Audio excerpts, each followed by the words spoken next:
আপনি, আমি, আমরা সবার প্রিয় হলাম, কিন্তু যিনি আমাদের রব ওনার প্রিয় হতে পারি নাই। তাহলে প্রিয় হলাম এই কার?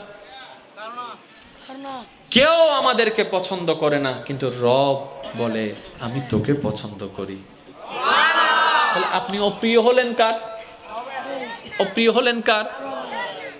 আপনি সবার প্রিয়, কিন্তু রবের প্রিয় হতে পারেন নাই, এই প্রিয়র দাম নাই। আপনি সবার অপ্রিয়, রব আপনাকে ভালোবাসে, এটাই আপনার সবচেয়ে বড় পাওয়া। এই রবকে খুশি করা আমি কি বলেছি সবচাইতে সহজ। সহজের মধ্যে কেমন সহজ দেখেন, আমি বলি, আপনি রাস্তার ওই পাল দিয়ে আসতেছেন, আপনি ওদিক থেকে আসছেন, এই কর্নারটাতে একজন ছেলে যাচ্ছে, আপনি জানেন যে এতিম, যে যে কিংবা আপনার ঘরে কেউ আসছে যে এতিম, আপনি শুধু বেশি না কি করলেন জানেন? আপনার ব্যস্ত সময় থেকে 3টা অথবা 5টা সেকেন্ড ব্যয় করে তার সামনে দাঁড়ালেন, তাকে একটা সালাম দিলেন। কারণ নবী শিখাচ্ছেন ছোট বড় সে সবাইকে সালাম দাও। আপনি সালাম দিলেন, আসলে আপনি সালাম দিলেন না, তাকে সালাম দেওয়াটা শিখাই দিলেন।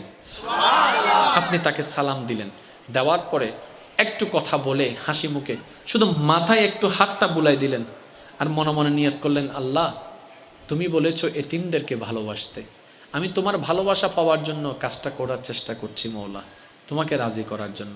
এই 5 সেকেন্ডের কাজ কাল হাসরের ময়দানে হতো একটা বিশাল সওয়াবের পাহাড় হয়ে দাঁড়ায় যাবে। কারো জায়গা জমিন যদি আমার দখলে থাকে দিয়ে দিব, কেউ যদি টাকা পায় দিয়ে দিব, কাউকে যদি জবান দিয়ে কষ্ট দিয়ে থাকি, কথা দিয়ে কষ্ট দিয়ে থাকি, হাত জোর করে ক্ষমা চেয়ে নিব। কাউকে যদি লাথি দিয়ে থাকি, জড়াই ধরে মাপটা চেয়ে নিব। কাউকে যদি অপমান করে থাকি, তার সামনে গিয়ে নিজেকে লজ্জিত করে ক্ষমা চেয়ে নিব। মনে রাখবেন, গুনাহ 2 ধরনের, একটা হচ্ছে বান্দা করে ডাইরেক্ট আল্লাহর সাথে, আরেকটা গুনাহ আছে এমন যেটা বান্দা করে বান্দাকে কষ্ট দিয়ে আল্লাহকে নারাজ করে।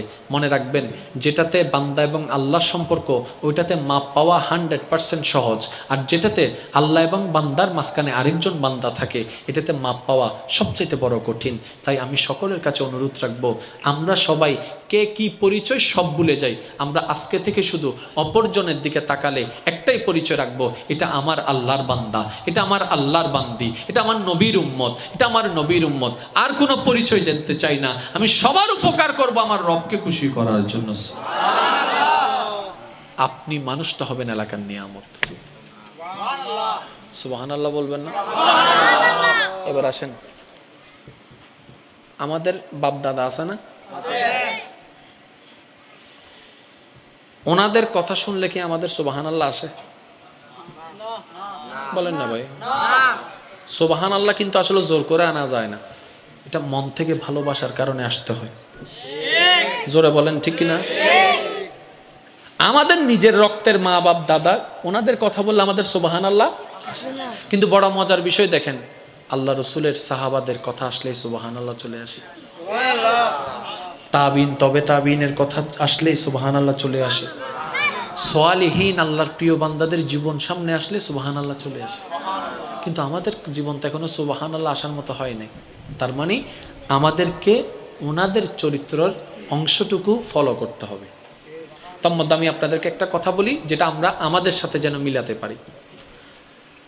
আল্লাহর একজন প্রিয় বান্দা, সালেহ বান্দা, জগৎ বিখ্যাত হযরত বাইজিদ বুস্তামি রহমতুল্লাহ আলাইহি, যে রাস্তা দিয়ে হেঁটে যেতেন, ভিন্ন ধর্মের 2 জন লোক সবসময় ওনাকে টিটকারি মারতেন। আছে না এরকম কিছু, মানে গায়ে পড়ে ঝগড়া করা যেটাকে বলে, টিটকারি মারতেন। আল্লাহর প্রিয় বান্দা, সালেহ বান্দা, সত্যিকার ইসলামের শিক্ষায় শিক্ষিত হলে কেমন হয় দেখেন, ওনাদের সামনে দিয়ে যখন যেতেন শুধু মুস্কি একটা হাসি দিতেন, কোনো রিয়েক্ট করতেন না, গালির পরিবর্তে গালি নয়, শুধু একটা মুস্কি হাসি দিতেন, চলে যেতেন। অর্থাৎ ওই 2 জন নেই। দোকানদারকে জিজ্ঞেস করলেন, ভাইয়া ওনারা কোথায়? বলে যে 2 জন এমন বন্ধু, একজনকে ছাড়া একজন চলতে পারে না। ওই 2 জনের মধ্যে একজন অসুস্থ হয়েছেন, তো সেজন্য ওনারা আসেনি। এইবার আল্লাহর মকবুল ওলি প্রিয় বান্দা, কেমন চরিত্রওয়ালা দেখেন, খোঁজ খবর নিতে নিতে ওই টিটকারি মান্যওয়ালা ব্যক্তির ঘর খুঁজে বের করে ওনার ওখানে চলে গেলেন। যাওয়ার পরে দেখে আশেপাশে এমন কেউ নেই যে ওনার সেবা করবে, সত্যিকার মুসলমানের চরিত্র। এইবার উনি ওই ব্যক্তির সেবা করতে লেগে গেলেন। আল্লাহু আকবার। মন বলে, বিবেক বলে, ভিতরের সেই নফস বলে কার সেবা করছো? তোমাকে না টিটকারি মারছে, সুযোগ আছে মারো, সুযোগ আছে মারো। ওনাদের কলবটা নফসের উপর বেশি শক্তিশালী হওয়ার কারণে নফসটাকে পরাজিত করে রবের খুশির কাজটাই করতে পেরেছে। সুবহানাল্লাহ। মন বলছে মারো, কলব বলে মারিও না, তোমার রবের বান্দা তো, তোমার রবের বান্দা তো। মন বলে এখনই সুযোগ, প্রতিশোধ নাও। মন বলে তোমার আল্লাহ তো ক্ষমাশীল, ক্ষমাকারীকে ভালোবাসে, তুমিও মাফ করে দাও, তুমিও মাফ করে দাও।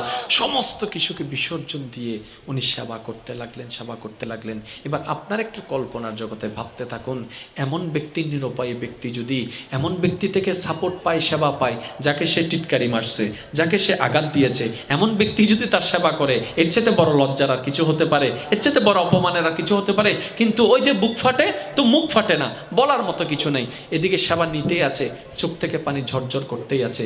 3 দিন রাত দিন সেবা করলেন। সেবা করার পরে মোটামুটি সুস্থ হওয়ার পরে বাইজিদ বুস্তামি যখন প্রত্যাবর্তন করতে লাগলেন, চলে আসতে লাগলেন, তখন ওই ব্যক্তি বললেন, হুজুর এত অপমান করলাম, আপনার কি আমার প্রতি কোনো রাগ নাই, কোনো কষ্ট নাই? তখন উনি বললেন, আল্লাহর বান্দার প্রতি কি আল্লাহর বান্দার কোনো কষ্ট থাকতে পারে? আল্লাহর বান্দার প্রতি আল্লাহর বান্দার কি কোনো রাগ থাকতে পারে? আরে তুমিও 2 দিনের মেহমান, আমিও 2 দিনের মেহমান, আসছি দোয়া নিতে, বাস এটাই তো আমাদের জীবন।